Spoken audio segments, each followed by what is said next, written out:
বলেছিলাম পাটিগণিতের number system বা সংখ্যা পদ্ধতি। এখানে এক থেকে টাইপ 20 পর্যন্ত 20 ধরনের ম্যাথমেটিক্স আমরা এখানে শিখবো। বিশেষ মেন্টাল অ্যাবিলিটি বা মানসিক দক্ষতা তোমরা জানো, এখানে প্রায় 3 থেকে 5টা প্রশ্ন পড়ার সম্ভাবনা থাকে একটি টাইটেল থেকে, তা হলো নাম্বার সিস্টেম। এবং পিএসসি প্রাইমারি শিক্ষক নিবন্ধন যেখানেই পরীক্ষা দাও অবশ্যই এখান থেকে 2-3টা প্রশ্ন আশা করতে পারো। তো টাইপ 9 আর 10 যেটি লেকচার শিটে কম্পোজ করা হয়নি, আমি সেটা ম্যানুয়ালি শেখাচ্ছি, দেখো। টাইপ 9 হলো 1 থেকে 100 পর্যন্ত সংখ্যার মধ্যে কার অবস্থান কতবার, এটি হলো টাইটেল। 1 থেকে 100 পর্যন্ত সংখ্যার মধ্যে কার অবস্থান কতবার, লিখতে পারছো কথাটা সবাই? 1 থেকে 100 পর্যন্ত সংখ্যার মধ্যে কোন সংখ্যার অবস্থান কতবার, এটি হলো টাইটেল। পিএসসিতে এবং ব্যাংকে যেভাবে প্রশ্নটা হয়েছে সেটি দেখো, কোশ্চেন 1, এক্সাম্পল 1 দিয়ে খাতায় সবাই লেখো। 1 থেকে 100 পর্যন্ত হাতে লিখলে 5 সংখ্যাটি কতবার লিখতে হবে? লেখো, এটি প্রশ্ন, আগে লেখো তারপর উত্তর লিখবে, হ্যাঁ। 1 থেকে 100 পর্যন্ত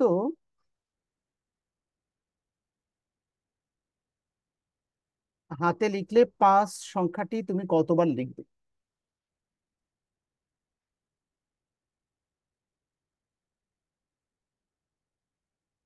বলো উত্তর কতবার হবে, কে বলতে পারবে?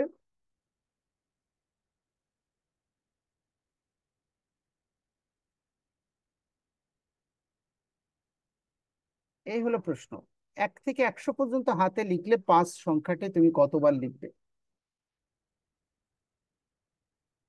তো যেমনটি বলছিলাম, 1 থেকে 100 পর্যন্ত যে সংখ্যা আছে, ডিজিট 0 থেকে 9 পর্যন্ত, কার অবস্থান কতবার, উত্তরটা কে বলতে পারবে? কতবার লিখবে 1 থেকে 100 পর্যন্ত হাতে লিখলে 5?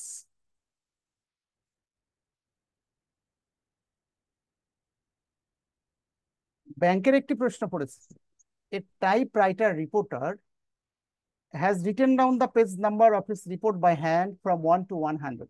একজন টাইপরাইটার রিপোর্টার তার রিপোর্টের পেজ নাম্বার লিখেছে 1 থেকে 100 পর্যন্ত হাতে। হাউ মেনি টাইমস, কতবার, হি হ্যাজ ইউজ ডিজিট 8, 8 সংখ্যাটি সে কতবার লিখেছে? তো 8 কতবার লিখেছো, পিএসসি তে পড়েছিল 5 কতবার লিখতে হবে, বা 0 কতবার লিখতে হবে? এনিবডি এলস উত্তরটা বলতে পারবে, কেউ কে আসো?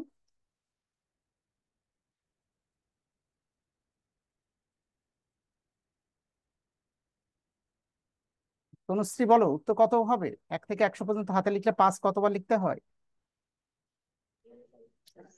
স্যার 11 বার। অনলি 11 বার।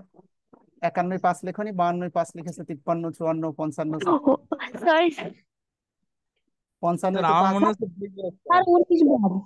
19 বার একজন, আর বাকিরা? স্যার 20 বার স্যার। 20 বার। আর এনিবডি এলস, আর কেউ? স্যার 20 বার। 55 5 কতবার বলো তো?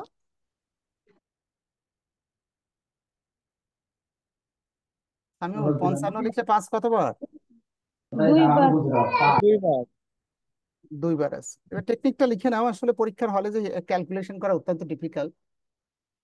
এই টাইটেলটা লেখো, 1 থেকে 100 পর্যন্ত সংখ্যার মধ্যে, এই হলো টাইটেল। সেখানে লেখো 0 আছে বা শূন্য আছে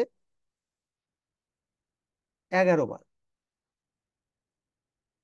হয়তো তোমরা ভাববে 10 বার, কিন্তু ওই যে 100 যখন লেখো 100 দুটাই শূন্য আছে, আর 1 আছে 21 বার। একবার বেশি কেন? বাকি সকল সংখ্যা 2 থেকে 9 পর্যন্ত সকল সংখ্যা আছে 20 বার করে। তাহলে 0 আছে 11 বার, 1 আছে 21 বার, বাকি সকল ডিজিট আছে 20 বার করে। কাজে 5 সংখ্যাটি কতবার লিখবে? 20 বার। 6 সংখ্যাটা, 8 সংখ্যাটা 20 বার করে লিখবে, হ্যাঁ। 1 কেন 21 বার হয়? কারণ 1 দিয়ে শুরু আবার 100 দিয়ে শেষ। শুরু আর শেষে 1 থাকার কারণে একটা একবার বেশি হয়ে যায়। আশা করি বোঝাতে পেরেছি। সো তোমাকে যদি হাতে বইয়ের পেজ নাম্বার 1 থেকে 100 লিখতে বলা হয়, তাহলে 9 সংখ্যাটি তুমি কতবার লিখবে? 20 বার লিখবে। 2 20 বার, 3 20 বার, 5 20 বার। আশা করি টাইটেলটা ভেরি ইজি টু ক্যালকুলেট, এবং আশা করি মনে থাকবে। ঠিক আছে, আমি পরের টাইপে চলে যাচ্ছি নাকি, টাইপ 10। বলছিলাম যেমনটি টাইপ 9 আর 10 আমরা কম্পোজ মিসিং হয়েছে আমাদের, টাইপ 11 থেকে তো আমি শিখিয়েছি তোমাদের, 9 আর 10 শেখাচ্ছে এখন আমি তোমাদের।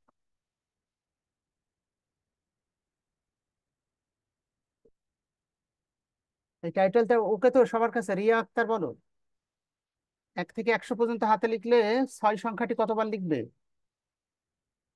20 বার। 20 বার।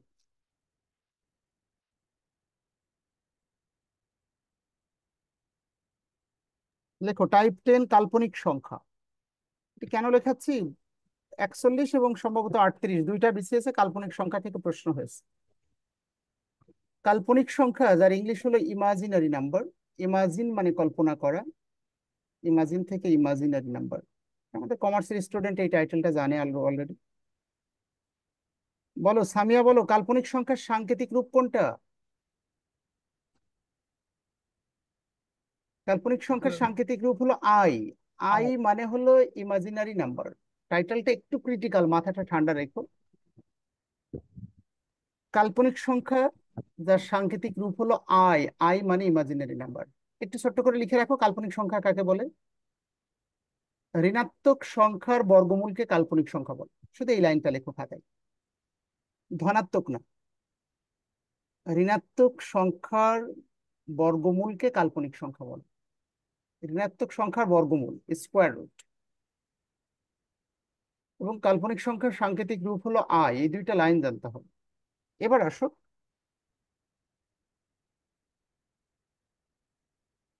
দেখো সূত্র দেখো, কাল্পনিক সংখ্যার সূত্রটা আগে লিখে দিই তোমাদেরকে। আই মানে কাল্পনিক সংখ্যা, আই ইকুয়াল টু সূত্র হলো স্কোয়ার রুট মাইনাস 1।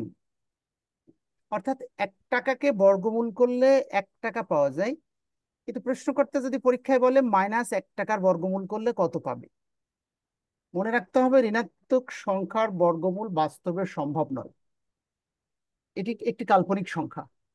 যেহেতু সম্ভব নয় কাল্পনিক সংখ্যা, এই কারণে এটিকে কাল্পনিক সংখ্যার সাংকেতিক রূপ দিয়ে প্রকাশ করে দেখাতে হবে। অর্থাৎ 1 টাকা -1 টাকা এর স্কোয়ার রুট করলে আই হবে উত্তর, এটি সেই সূত্র। এবার ভালো করে বুঝে নাও সূত্রের এক্সটেনশন। আচ্ছা, আমি যদি উভয় পক্ষকে স্কোয়ার করি, আমি যদি তোমাদেরকে বলি আই মানে যদি স্কোয়ার রুট -1 হয়, আই স্কোয়ার সমান সমান কত হবে? -1। তাহলে উভয় পক্ষকে তোমরা স্কোয়ার করবে, ক্যালকুলেশনটা দেখো। মূল সূত্র একটাই, এটাই একটাই আমাদের সূত্র, কিন্তু আমি যদি উভয় পক্ষকে স্কোয়ার করি তাহলে কি দাঁড়ায়? আই স্কোয়ার থেকে গেল, এটা আর এটা কেটে যে এখানে -1 টাকা থাকছে, তাহলে আই স্কোয়ারের মান হলো -1 টাকা। এবার যদি আমি বলি তোমাদের আই কিউবের মানটা কত, 4টা ফর্মুলা তোমাদেরকে জানতে হবে। আই এর মান, আই স্কোয়ার, আই কিউব এবং I4। বিসিএস এর প্রশ্ন সলভ করতে হবে, আর যেহেতু বিসিএস এর কোশ্চেনই প্রাইমারি রিপিটেড কোশ্চেন, কাজে এই টাইটেলটা গুরুত্ব দিতে হবে। তাহলে মূল সূত্র হলো আই ইকুয়াল টু স্কোয়ার -1। উভয় পক্ষকে যদি আমরা কিউব করি তাহলে কি দাঁড়ায় একটু দেখি। I cube equal to -1 square root, এটি 3 বার। তো একজন ছাত্র এভাবে লিখছে -1, এই হলো 2 বার, গুণ আর এই 1 বার, মোট 3 বার। একটু খেয়াল কর, এই হলো 2 বার আর এই 1 বার, 3 বার। তো 2 বার এটার সাথে এটা কাটাকাটি, যে এখানে -1 টাকা থাকে। আর এটা কি হবে বলো তো দেখি তনুশ্রী, এই স্কোয়ার রুট মাইনাস আই মানে কতটা কি বলো তো? এটা একটি কাল্পনিক সংখ্যা, এটি হলো আই। কাল্পনিক সংখ্যার সাংকেতিক রূপ কি বলো? Sir I. আই। এবার তোমাকে যদি আমি বলতাম এক্স গুণ 1, তুমি আমাকে কি বলতে, গুণ করে বলো তো। এক্স 1 কে এক্স বলবে না? জি বলবে কেন? স্যার। কারণ এক্স একটি চলক, চলকের সাথে সংখ্যা গুণ করলে 1 টাকার তো কোনো দাম নেই। চলক বা ভেরিয়েবল আসলে কোনটা?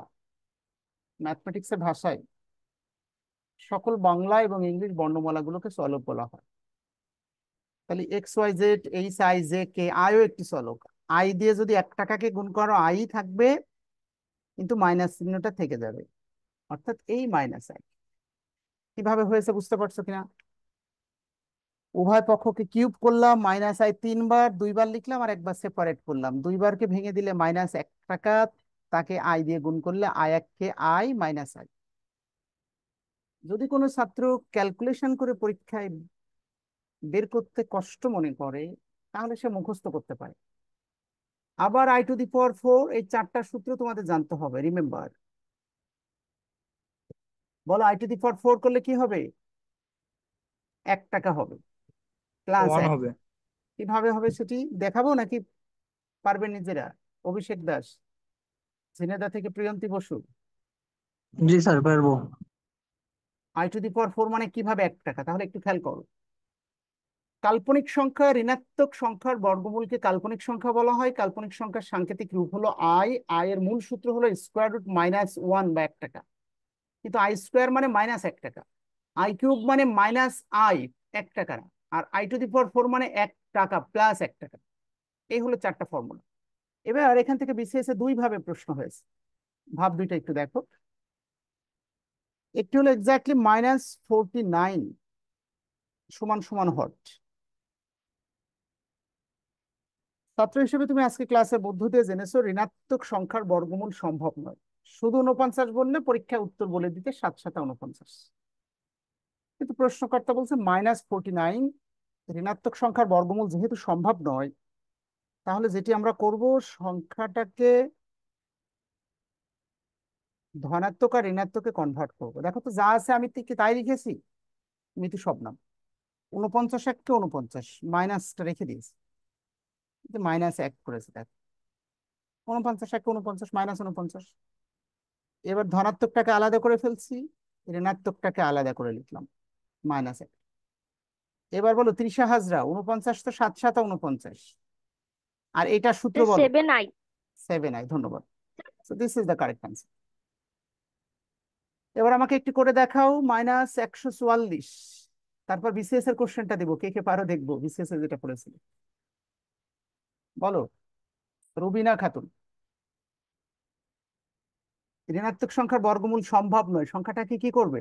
144 ধনাত্মক করে এর সাথে -1 টাকা গুণ করলে -144ই থাকে, যা আছে তাই লেখা হয়।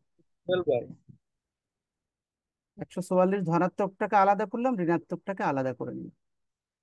12 × 144, আর এটার মান হলো আই, অর্থাৎ 12I is the correct answer. আশা করি যেটাই পড়ুক তোমরা পারবে। এক্ষেত্রে শর্ত থাকে যে অবশ্যই বর্গমূল করা শিখতে হবে। বর্গমূলটা মুখস্থ বলো দেখি একজন। 11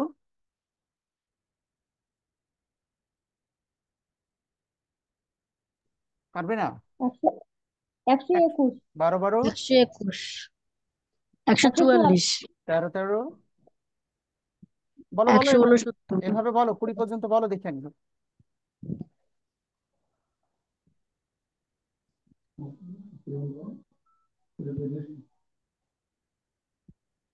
এবার একটু বিসিএস এর কোশ্চেন খেয়াল কর। বিসিএস এ এই প্রশ্নটা পড়েছে -8 গুণ -2, -8 গুণ -2। তো এটি বিসিএস এর রিয়েল কোশ্চেন। অনেক ছাত্র যারা কাল্পনিক সংখ্যা সম্পর্কে যাদের ধারণাই ছিল না, তারা এইভাবে করেছে, মাইনাসে মাইনাসে প্লাস, 8×2 = 16, সারি সারি 16, 4 উত্তর। তা আসলে তা সম্ভব নয়। কেন সম্ভব নয় সামিয়া? কারণ ঋণাত্মক সংখ্যার বর্গমূল বাস্তবে সম্ভব নয়, এটি একটি কাল্পনিক সংখ্যা। করো করে উত্তর বলো দেখি কে পারে। 1 মিনিট সময়।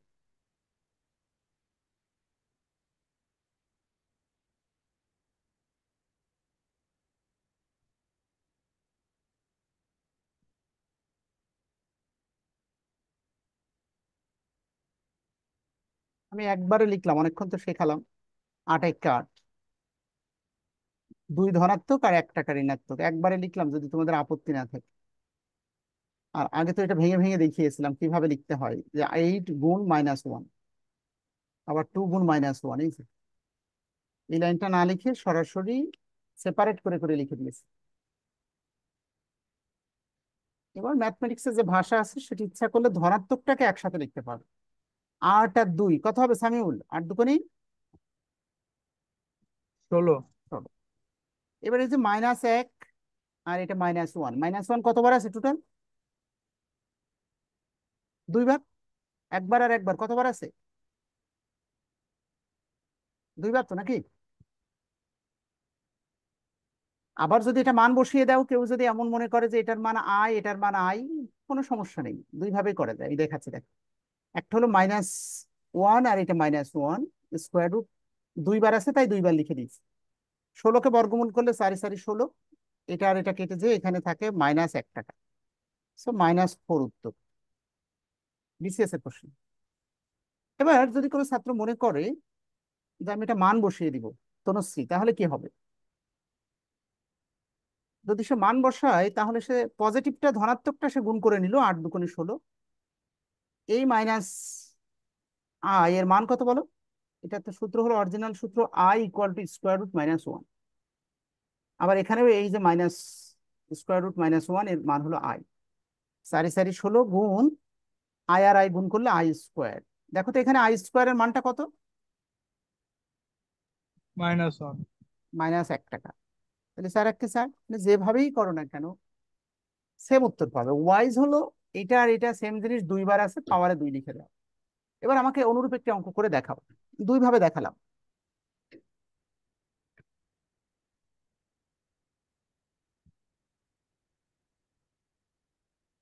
দিব একটি অঙ্ক করতে তোমাদের।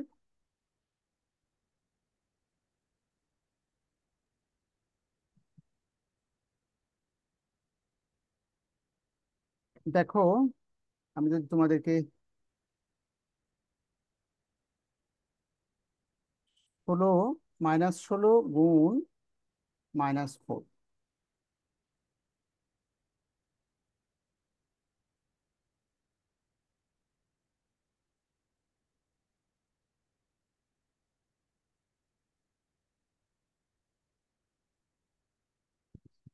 বলো রিয়া আক্তার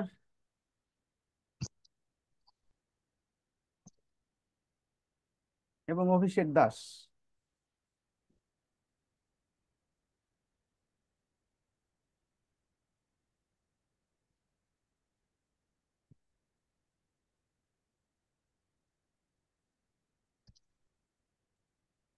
স্যার -8 এইটা আনসার। -8, ধন্যবাদ। স্যার ইচ্ছা করলে -8। এটা আর এটাকে চমৎকার। সেপারেট করে করা যায়। আবার ইচ্ছা করলে 16 টাকা ধনাত্মকে রাখলাম আর 1 টাকাকে ঋণাত্মকে করলাম, তাহলে যা ছিল তাই লিখলাম। 4 টাকা ধনাত্মকে লিখলাম, 1 টাকা ঋণাত্মকে লিখলাম। ধনাত্মকটাকে একসাথে লেখা যাবে, 4 × 64 গুণ এই -√1 আর -√1 2 বার আছে। তো এই 2 বার এভাবে লিখে দেওয়া যাচ্ছে, 8 8 64, আর এটা এটা কেটে গুণ -1 টাকা, -8। আশা করি এই টাইপটা পারবে। বিসিএস এর এটি একটা স্টাইল, বিসিএস এর আরেকটা স্টাইলের জন্য অবশ্যই সূত্রটা স্যারটা আমাদেরকে জানতে হবে। 2 নম্বর স্টাইল বিসিএস এর কোশ্চেন।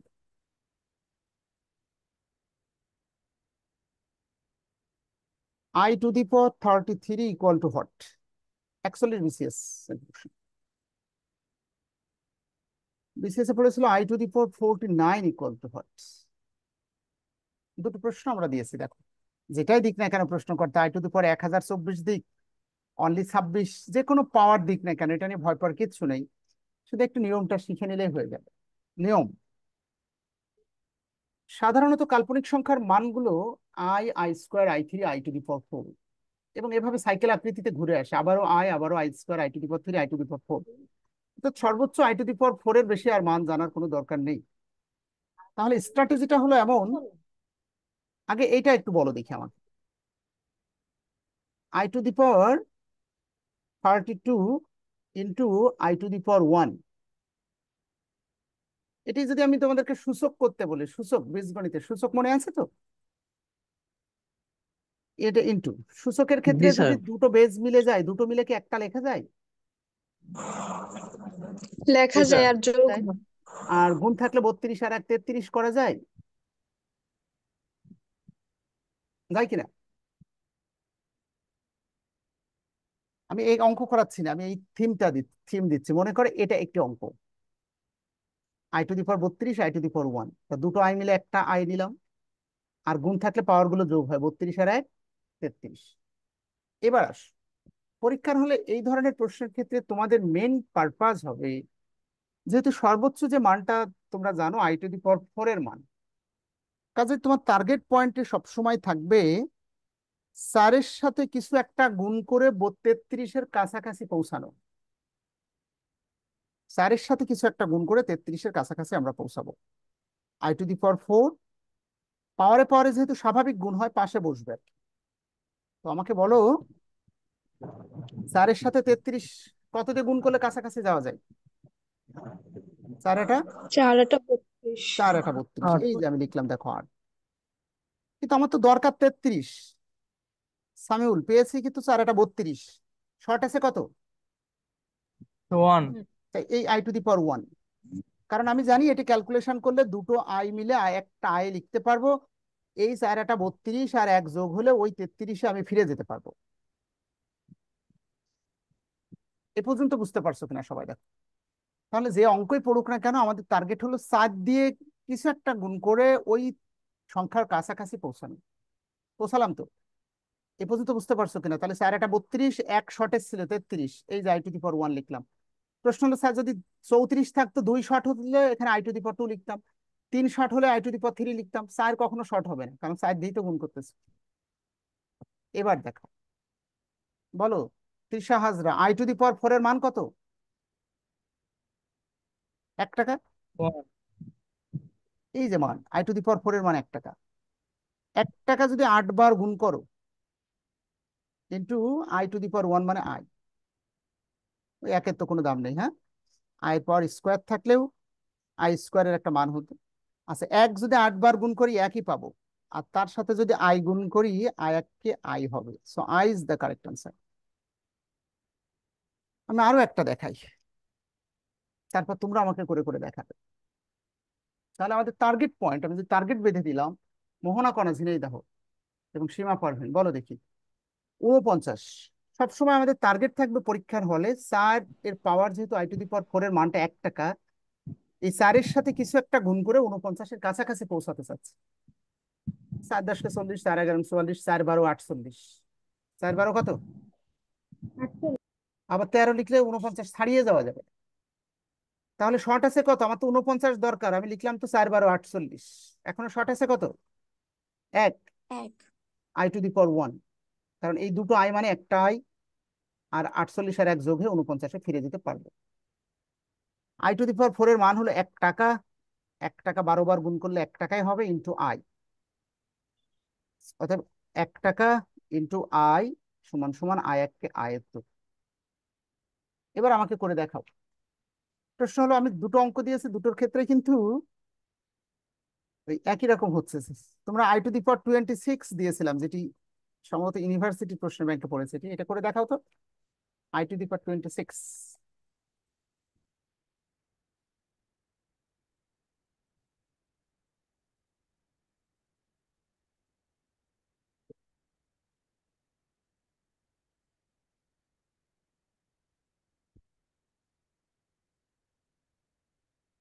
-1 স্যার। -1। অভিষেক দাস বলছে -1। আচ্ছা, আর কেউ বলো? 30 তনুশ্রী এবং 30 হাজরা বলো তো, 4 দিয়ে গুণ করে 26-এর কাছাকাছি যাবো, কত দিয়ে গুণ করবো? 6 তার 24, ধন্যবাদ, পাশাপাশি গুণ করেছি, খেয়াল করেছি।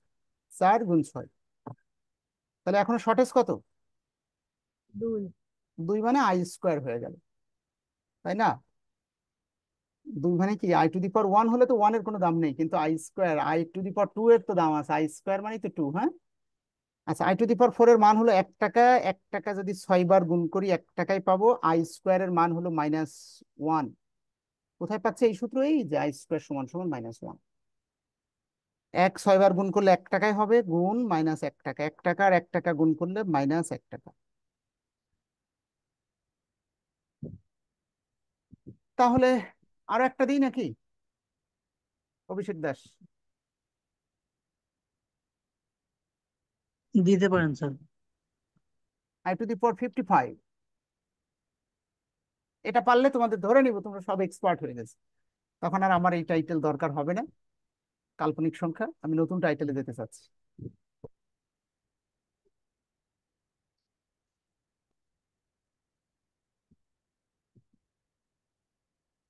প্রিয়ন্তী বলো দেখি একটু। i⁵ আমি 4-এর সাথে কিছু একটা গুণ করে 55-র কাছাকাছি যাব, কত বলো?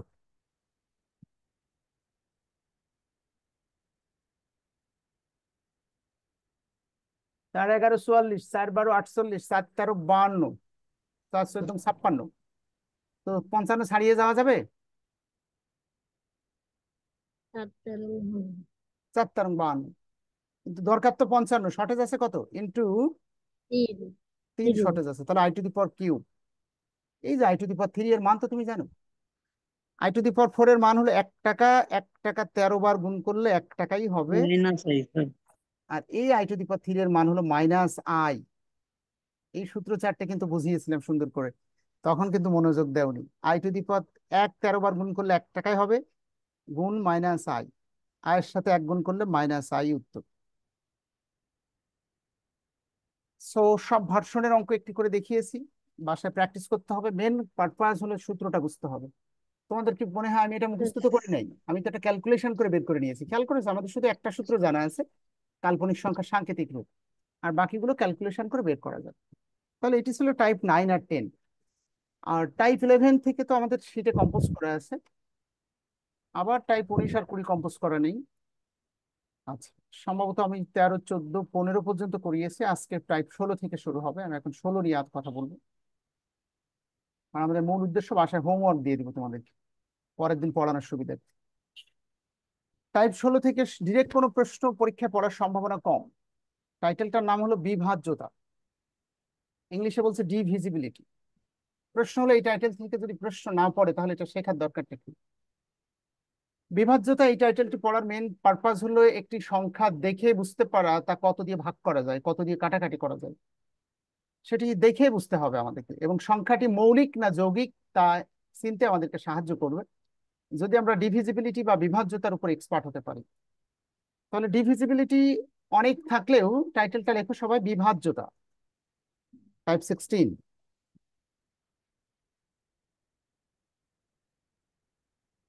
তাহলে এই টাইটেলটার উদ্দেশ্য কি বলো? একটি সংখ্যা দেখেই বুঝতে পারা তা কত দিয়ে কাটাকাটি করা যায় বা ভাগ করা যায়। অনলি দুইটা জিনিস আমরা শিখবো, একটি হলো 3 দ্বারা বিভাজ্য,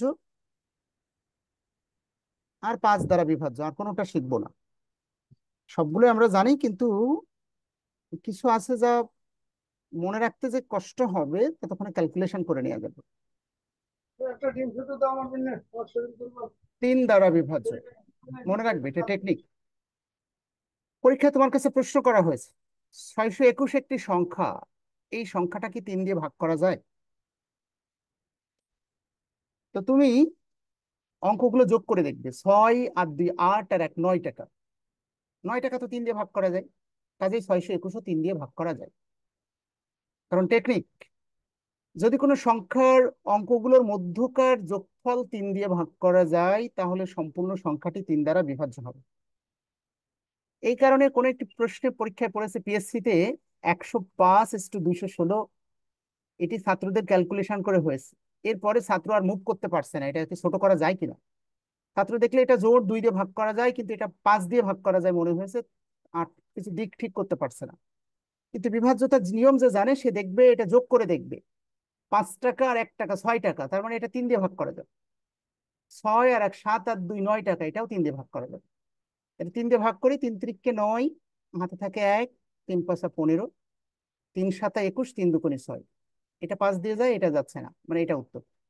কারণ এই যে দেখে আমি নিশ্চিত হতে পারলাম এটা 3 দিয়ে ভাগ করা যায়, এটিও 3 দিয়ে ভাগ করা যায়। কিভাবে? আমি এটা যোগ করে করে নিয়েছি।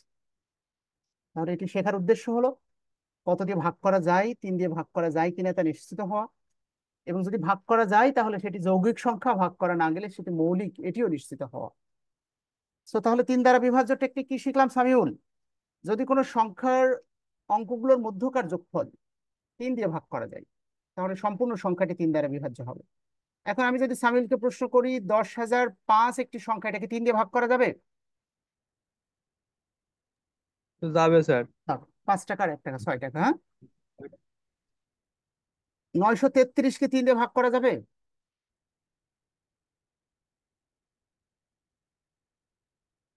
আরে যাবে তো, 9 যাবে আর 3 স্যার। 12 আর 3 15 টাকা, 15 টাকা 3 দিয়ে ভাগ করা যায়।